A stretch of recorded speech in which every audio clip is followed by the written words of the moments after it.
The Count of Monte Cristo. Chapter 37. The Catacombs of Saint Sebastian. In his whole life, perhaps, Franz had never before experienced so sudden an impression, so rapid a transition from gaiety to sadness, as in this moment. It seemed as though Rome, under the magic breath of some demon of the night, had suddenly changed into a vast tomb.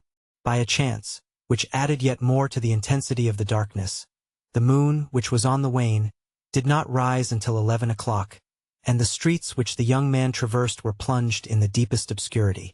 The distance was short, and at the end of 10 minutes his carriage, or rather the Count's, stopped before the Hotel de Londres. Dinner was waiting, but as Albert had told him that he should not return so soon, Franz sat down without him. Signor Pastrini, who had been accustomed to see them dine together, inquired into the cause of his absence, but Franz merely replied that Albert had received on the previous evening an invitation which he had accepted. The sudden extinction of the Macaletti, the darkness which had replaced the light, and the silence which had succeeded the turmoil, had left in Franz's mind a certain depression which was not free from uneasiness. He therefore dined very silently, in spite of the officious attention of his host, who presented himself 2 or 3 times to inquire if he wanted anything. Franz resolved to wait for Albert as late as possible. He ordered the carriage, therefore, for 11 o'clock, desiring Signor Pastrini to inform him the moment that Albert returned to the hotel. At 11 o'clock Albert had not come back.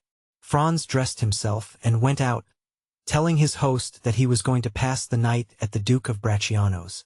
The house of the Duke of Bracciano is one of the most delightful in Rome. The Duchess, one of the last heiresses of the Colonnas, does its honors with the most consummate grace, and thus their fates have a European celebrity. Franz and Albert had brought to Rome letters of introduction to them, and their first question on his arrival was to inquire the whereabouts of his traveling companion. Franz replied that he had left him at the moment they were about to extinguish the Macaulay, and that he had lost sight of him in the Via Macello. "Then he has not returned?" said the Duke. "I waited for him until this hour," replied Franz. "And do you know whither he went?" "No, not precisely, however. I think it was something very like a rendezvous." "Diavolo," said the Duke. "This is a bad day, or rather a bad night, to be out late. Is it not, Countess?" These words were addressed to the Countess G., who had just arrived, and was leaning on the arm of Signor Torlonia, the Duke's brother. "I think, on the contrary, that it is a charming night," replied the Countess. "And those who are here will complain of but one thing, that of its too rapid flight." "I am not speaking," said the Duke with a smile, "of the persons who are here. The men run no other danger than that of falling in love with you, and the women of falling ill of jealousy at seeing you so lovely. I meant persons who were out in the streets of Rome." "Ah?" asked the Countess. "Who is out in the streets of Rome at this hour, unless it be to go to a ball?" "Our friend, Albert de Morcerf, Countess, whom I left in pursuit of his unknown about 7 o'clock this evening," said Franz, "and whom I have not seen since." "And don't you know where he is?" "Not at all." "Is he armed?" "He is in masquerade." "You should not have allowed him to go," said the Duke to Franz. "You, who know Rome better than he does. You might as well have tried to stop number 3 of the Barberi, who gained the prize in the race today," replied Franz. "And then, moreover, what could happen to him? Who can tell? The night is gloomy, and the Tiber is very near the Via Macello." Franz felt a shudder run through his veins at observing that the feeling of the Duke and the Countess was so much in unison with his own personal disquietude. "I informed them at the hotel that I had the honor of passing the night here, Duke," said Franz, "and desired them to come and inform me of his return." "Ah," replied the Duke. "Here, I think, is one of my servants who is seeking you." The Duke was not mistaken. When he saw Franz, the servant came up to him. "Your Excellency," he said, "the master of the Hotel de Londres has sent to let you know that a man is waiting for you with a letter from the Viscount of Morcerf." "A letter from the Viscount?" exclaimed Franz. "Yes." "And who is the man?" "I do not know." "Why did he not bring it to me here?" "The messenger did not say." "And where is the messenger?" "He went away directly. He saw me enter the ballroom to find you." "Oh," said the Countess to Franz. Go with all speed, poor young man. Perhaps some accident has happened to him. I will hasten, replied Franz. Shall we see you again to give us any information? Inquired the Countess. Yes, if it is not any serious affair, otherwise I cannot answer as to what I may do myself. Be prudent in any event, said the Countess. Oh, pray be assured of that.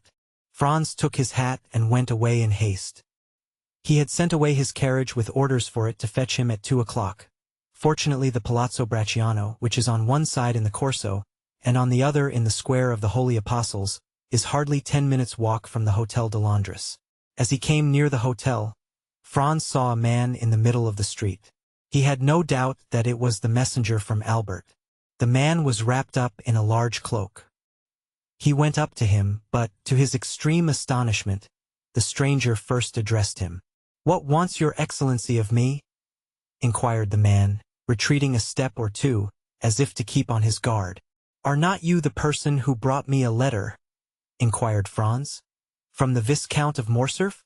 Your excellency lodges at Pastrini's hotel?" "I do." "Your excellency is the traveling companion of the Viscount?" "I am." "Your excellency's name is the Baron Franz d'Épinay. Then it is to your excellency that this letter is addressed." "Is there any answer?" inquired Franz, taking the letter from him. "Yes, your friend at least hopes so. Come upstairs with me, and I will give it to you." "I prefer waiting here," said the messenger with a smile. "And why?" "Your excellency will know when you have read the letter." "Shall I find you here, then?" "Certainly." Franz entered the hotel. On the staircase he met Signor Pastrini. "Well?" said the landlord. "Well, what?" responded Franz. "You have seen the man who desired to speak with you from your friend?" he asked of Franz. "Yes, I have seen him," he replied. "And he has handed this letter to me.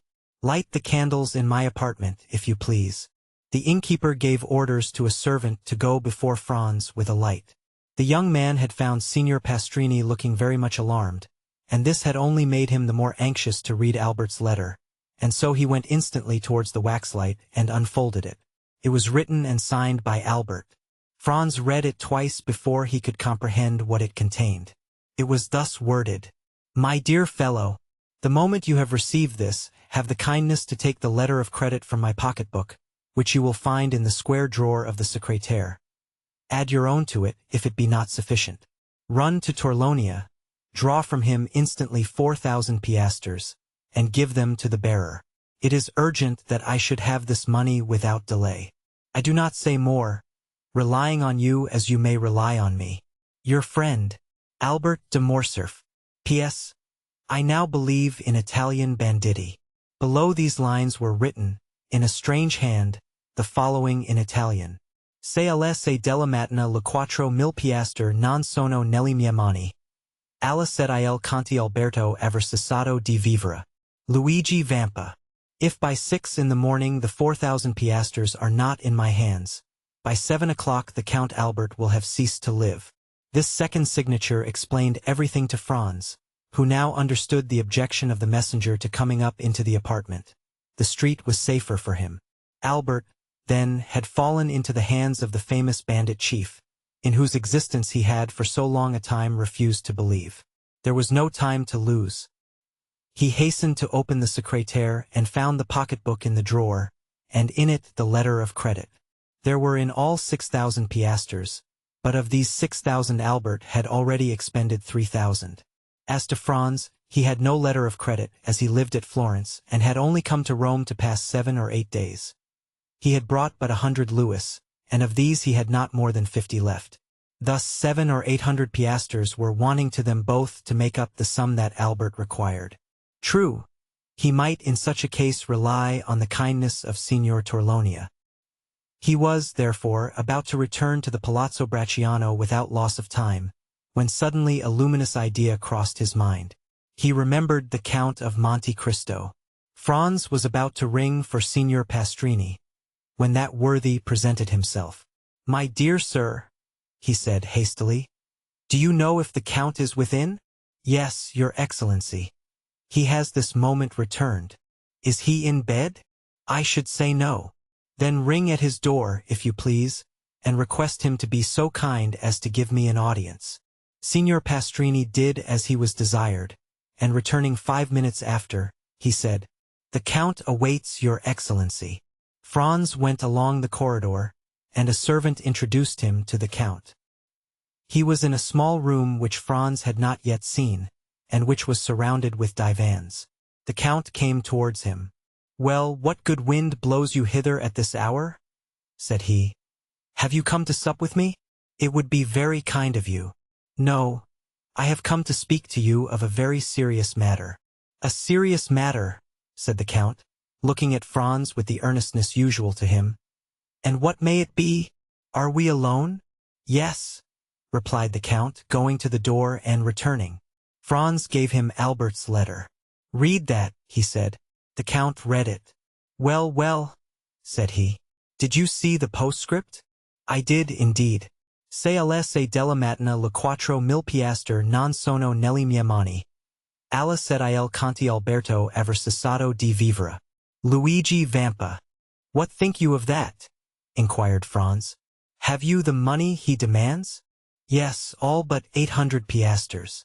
The Count went to his secrétaire, opened it, and pulling out a drawer filled with gold, said to Franz, "I hope you will not offend me by applying to anyone but myself. You see, on the contrary, I come to you first and instantly," replied Franz. "And I thank you, have what you will." And he made a sign to Franz to take what he pleased. "Is it absolutely necessary, then, to send the money to Luigi Vampa?" asked the young man, looking fixedly in his turn at the Count. "Judge for yourself," replied he. "The postscript is explicit. I think that if you would take the trouble of reflecting, you could find a way of simplifying the negotiation," said Franz. "How so?" returned the Count with surprise. "If we were to go together to Luigi Vampa, I am sure he would not refuse you Albert's freedom. What influence can I possibly have over a bandit? Have you not just rendered him a service that can never be forgotten?" "What is that? Have you not saved Peppino's life?" "Well, well," said the Count. "Who told you that?" "No matter. I know it." The Count knit his brows, and remained silent an instant. "And if I went to seek Vampa, would you accompany me?" "If my society would not be disagreeable." "Be it so. It is a lovely night, and a walk without Rome will do us both good. Shall I take any arms?" "For what purpose? Any money?" "It is useless." "Where is the man who brought the letter?" "In the street." "He awaits the answer?" "Yes." "I must learn where we are going. I will summon him hither." "It is useless. He would not come up." "To your apartments, perhaps. But he will not make any difficulty at entering mine." The Count went to the window of the apartment that looked on to the street, and whistled in a peculiar manner. The man in the mantle quitted the wall, and advanced into the middle of the street. "Salite," said the Count, in the same tone in which he would have given an order to his servant. The messenger obeyed without the least hesitation, but rather with alacrity, and, mounting the steps at a bound, entered the hotel. 5 seconds afterwards he was at the door of the room. "Ah, it is you, Peppino," said the Count. But Peppino, instead of answering, threw himself on his knees, seized the Count's hand, and covered it with kisses. "Ah," said the Count. "You have, then, not forgotten that I saved your life. That is strange, for it is a week ago." "No, Excellency, and never shall I forget it," returned Peppino, with an accent of profound gratitude. "Never? That is a long time. But it is something that you believe so. Rise and answer." Peppino glanced anxiously at Franz. "Oh, you may speak before His Excellency," said he. "He is one of my friends. You allow me to give you this title?" continued the Count in French. "It is necessary to excite this man's confidence." "You can speak before me," said Franz. "I am a friend of the Count's." "Good," returned Peppino. "I am ready to answer any questions your Excellency may address to me. How did the Viscount Albert fall into Luigi's hands?" "Excellency, the Frenchman's carriage passed several times, the one in which was Teresa." "The chief's mistress?" "Yes. The Frenchman threw her a bouquet. Teresa returned it. All this with the consent of the chief, who was in the carriage. "What?" cried Franz. "Was Luigi Vampa in the carriage with the Roman peasants?" "It was he who drove, disguised as the coachman," replied Peppino. "Well?" said the Count. "Well, then, the Frenchman took off his mask.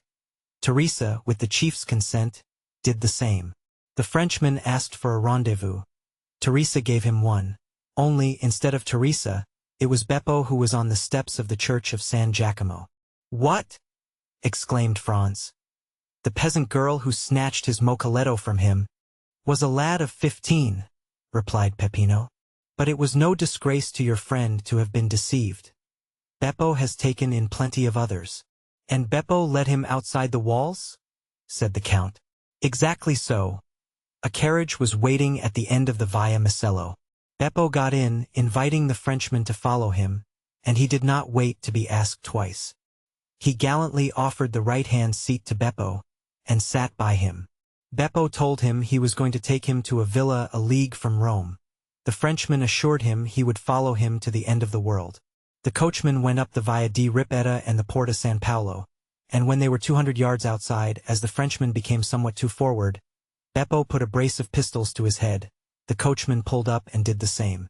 At the same time, 4 of the band, who were concealed on the banks of the Almo, surrounded the carriage. The Frenchman made some resistance and nearly strangled Beppo, but he could not resist 5 armed men, and was forced to yield. They made him get out, walk along the banks of the river, and then brought him to Teresa and Luigi, who were waiting for him in the catacombs of St. Sebastian. "Well," said the Count, turning towards Franz, "it seems to me that this is a very likely story. What do you say to it?" "Why, that I should think it very amusing," replied Franz, "if it had happened to anyone but poor Albert. And, in truth, if you had not found me here," said the Count, "it might have proved a gallant adventure which would have cost your friend dear. But now, be assured, his alarm will be the only serious consequence." "And shall we go and find him?" inquired Franz. "Oh, decidedly, sir. He is in a very picturesque place. Do you know the catacombs of St. Sebastian? I was never in them, but I have often resolved to visit them. Well, here is an opportunity made to your hand, and it would be difficult to contrive a better. Have you a carriage?" "No. That is of no consequence. I always have one ready, day and night." "Always ready?" "Yes. I am a very capricious being, and I should tell you that sometimes when I rise, or after my dinner, or in the middle of the night, I resolve on starting for some particular point, and away I go." The Count rang, and a footman appeared. "Order out the carriage," he said, "and remove the pistols which are in the holsters. You need not awaken the coachman. Ali will drive." In a very short time the noise of wheels was heard, and the carriage stopped at the door. The Count took out his watch. 12:30, he said. "We might start at 5 o'clock and be in time, but the delay may cause your friend to pass an uneasy night, and therefore we had better go with all speed to extricate him from the hands of the infidels. Are you still resolved to accompany me?" "More determined than ever." "Well, then, come along." Franz and the Count went downstairs, accompanied by Peppino. At the door they found the carriage. Ali was on the box, in whom Franz recognized the dumb slave of the grotto of Monte Cristo. Franz and the Count got into the carriage. Peppino placed himself beside Ali, and they set off at a rapid pace. Ali had received his instructions and went down the Corso, crossed the Campo Vaccino, went up the Strada San Gregorio, and reached the gates of St. Sebastian. Then the porter raised some difficulties, but the Count of Monte Cristo produced a permit from the governor of Rome, allowing him to leave or enter the city at any hour of the day or night. The portcullis was therefore raised, the porter had a louis for his trouble, and they went on their way. The road which the carriage now traversed was the ancient Appian Way, and bordered with tombs. From time to time, by the light of the moon, which began to rise, Franz imagined that he saw something like a sentinel appear at various points among the ruins, and suddenly retreat into the darkness on a signal from Peppino. A short time before they reached the baths of Caracalla the carriage stopped. Peppino opened the door, and the Count and Franz alighted. "In 10 minutes, said the Count to his companion. "We shall be there." He then took Peppino aside, gave him an order in a low voice, and Peppino went away, taking with him a torch, brought with them in the carriage. 5 minutes elapsed, during which Franz saw the shepherd going along a narrow path that led over the irregular and broken surface of the Campagna. And finally he disappeared in the midst of the tall red herbage, which seemed like the bristling mane of an enormous lion. "Now," said the Count, "let us follow him." Franz and the Count in their turn then advanced along the same path, which, at the distance of 100 paces, led them over a declivity to the bottom of a small valley. They then perceived 2 men conversing in the obscurity. "Ought we to go on?" asked Franz of the Count. "Or should we pause?" "Let us go on. Peppino will have warned the sentry of our coming." One of the 2 men was Peppino, and the other a bandit on the lookout. Franz and the Count advanced, and the bandit saluted them. "Your Excellency," said Peppino, addressing the Count, "if you will follow me, the opening of the catacombs is close at hand." "Go on, then," replied the Count. They came to an opening behind a clump of bushes and in the midst of a pile of rocks, by which a man could scarcely pass. Peppino glided first into this crevice. After they got along a few paces the passage widened. Peppino passed, lighted his torch, and turned to see if they came after him. The Count first reached an open space and Franz followed him closely. The passageway sloped in a gentle descent, enlarging as they proceeded. Still Franz and the Count were compelled to advance in a stooping posture, and were scarcely able to proceed abreast of one another. They went on 150 paces in this way, and then were stopped by, "Who comes there?" At the same time they saw the reflection of a torch on a carbine barrel. "A friend," responded Peppino, and, advancing alone towards the sentry, he said a few words to him in a low tone, and then he, like the first, saluted the nocturnal visitors, making a sign that they might proceed. Behind the sentinel was a staircase with 20 steps. Franz and the Count descended these, and found themselves in a mortuary chamber. 5 corridors diverged like the rays of a star, and the walls, dug into niches, which were arranged one above the other in the shape of coffins, showed that they were at last in the catacombs. Down one of the corridors, whose extent it was impossible to determine, rays of light were visible. The Count laid his hand on Franz's shoulder. "Would you like to see a camp of bandits in repose?" he inquired. "Exceedingly," replied Franz. "Come with me, then." Peppino put out the torch. Peppino obeyed, and Franz and the Count were in utter darkness, except that 50 paces in advance of them a reddish glare, more evident since Peppino had put out his torch, was visible along the wall. They advanced silently, the Count guiding Franz as if he had the singular faculty of seeing in the dark. Franz himself, however, saw his way more plainly in proportion as he went on towards the light, which served in some manner as a guide. 3 arcades were before them, and the middle one was used as a door. These arcades opened on one side into the corridor where the Count and Franz were, and on the other into a large square chamber, entirely surrounded by niches similar to those of which we have spoken. In the midst of this chamber were 4 stones, which had formerly served as an altar, as was evident from the cross which still surmounted them. A lamp, placed at the base of a pillar, lighted up with its pale and flickering flame the singular scene which presented itself to the eyes of the 2 visitors concealed in the shadow. A man was seated with his elbow leaning on the column, and was reading with his back turned to the arcades, through the openings of which the newcomers contemplated him. This was the chief of the band, Luigi Vampa. Around him, and in groups according to their fancy, lying in their mantles, or with their backs against a sort of stone bench, which went all round the columbarium, were to be seen 20 brigands or more, each having his carbine within reach. At the other end, silent, scarcely visible and like a shadow, was a sentinel, who was walking up and down before a grotto, which was only distinguishable because in that spot the darkness seemed more dense than elsewhere. When the Count thought Franz had gazed sufficiently on this picturesque tableau, he raised his finger to his lips, to warn him to be silent, and, ascending the 3 steps which led to the corridor of the columbarium, entered the chamber by the middle arcade, and advanced towards Vampa, who was so intent on the book before him that he did not hear the noise of his footsteps. "Who comes there?" cried the sentinel, who was less abstracted, and who saw by the lamplight a shadow approaching his chief.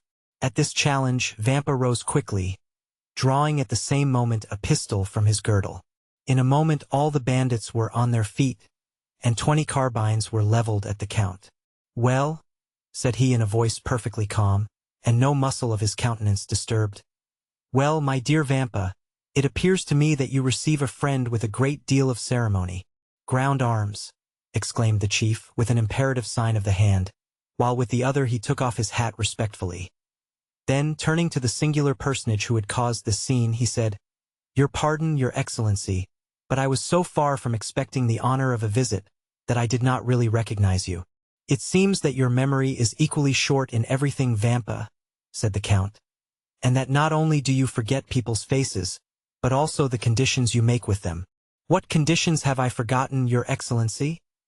inquired the bandit, with the air of a man who, having committed an error, is anxious to repair it.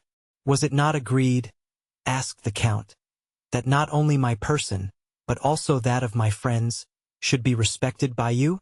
And how have I broken that treaty, your excellency? You have this evening carried off and conveyed hither the Viscount Albert de Morcerf."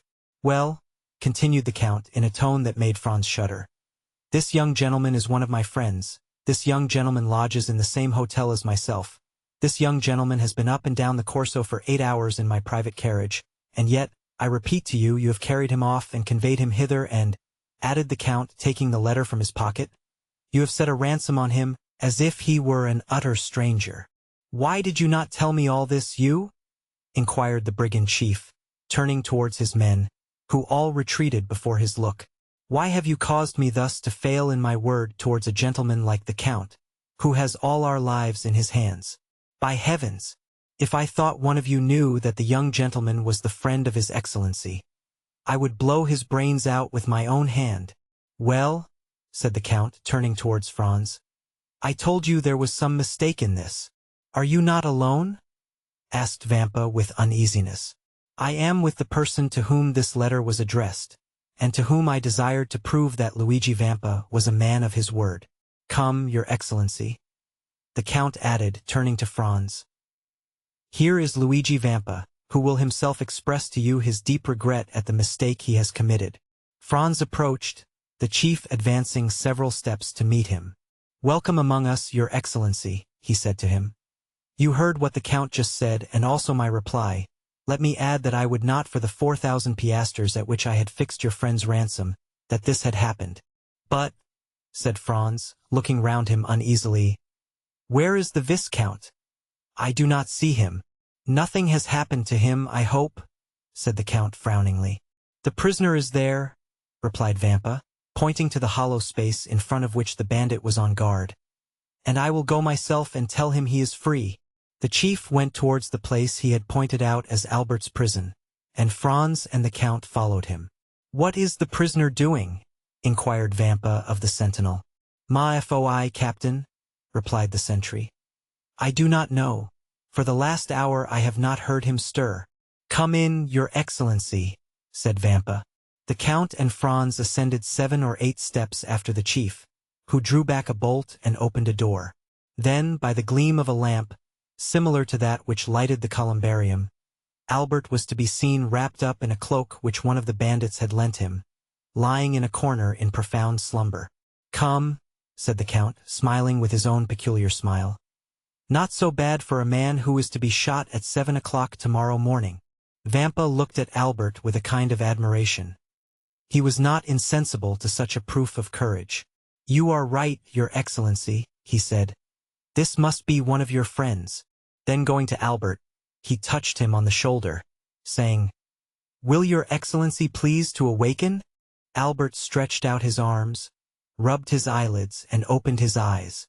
"Oh," said he, "is it you, captain? You should have allowed me to sleep. I had such a delightful dream. I was dancing the galop at Torlonia's with the Countess G." Then he drew his watch from his pocket, that he might see how time sped. "1:30 only?" said he. "Why the devil do you rouse me at this hour?" "To tell you that you are free, your excellency." "My dear fellow," replied Albert, with perfect ease of mind, "remember, for the future, Napoleon's maxim, 'Never awaken me but for bad news.'" If you had let me sleep on, I should have finished my gallop and have been grateful to you all my life. So, then, they have paid my ransom. No, Your Excellency. Well, then, how am I free? A person to whom I can refuse nothing has come to demand you. Come hither. Yes, hither. Really? Then that person is a most amiable person. Albert looked around and perceived Franz. What? Said he. Is it you, my dear Franz, whose devotion and friendship are thus displayed? No, not I, replied Franz, but our neighbor, the Count of Monte Cristo. Oh, my dear Count, said Albert gaily, arranging his cravat and wristbands. You are really most kind, and I hope you will consider me as under eternal obligations to you, in the first place for the carriage and in the next for this visit. And he put out his hand to the Count, who shuddered as he gave his own, but who nevertheless did give it. The bandit gazed on this scene with amazement. He was evidently accustomed to see his prisoners tremble before him, and yet here was one whose gay temperament was not for a moment altered. As for Franz, he was enchanted at the way in which Albert had sustained the national honor in the presence of the bandit. My dear Albert, he said, if you will make haste, we shall yet have time to finish the night at Torlonia's. You may conclude your interrupted gallop, so that you will owe no ill will to Signor Luigi, who has, indeed, throughout this whole affair acted like a gentleman. You are decidedly right, and we may reach the palazzo by 2 o'clock.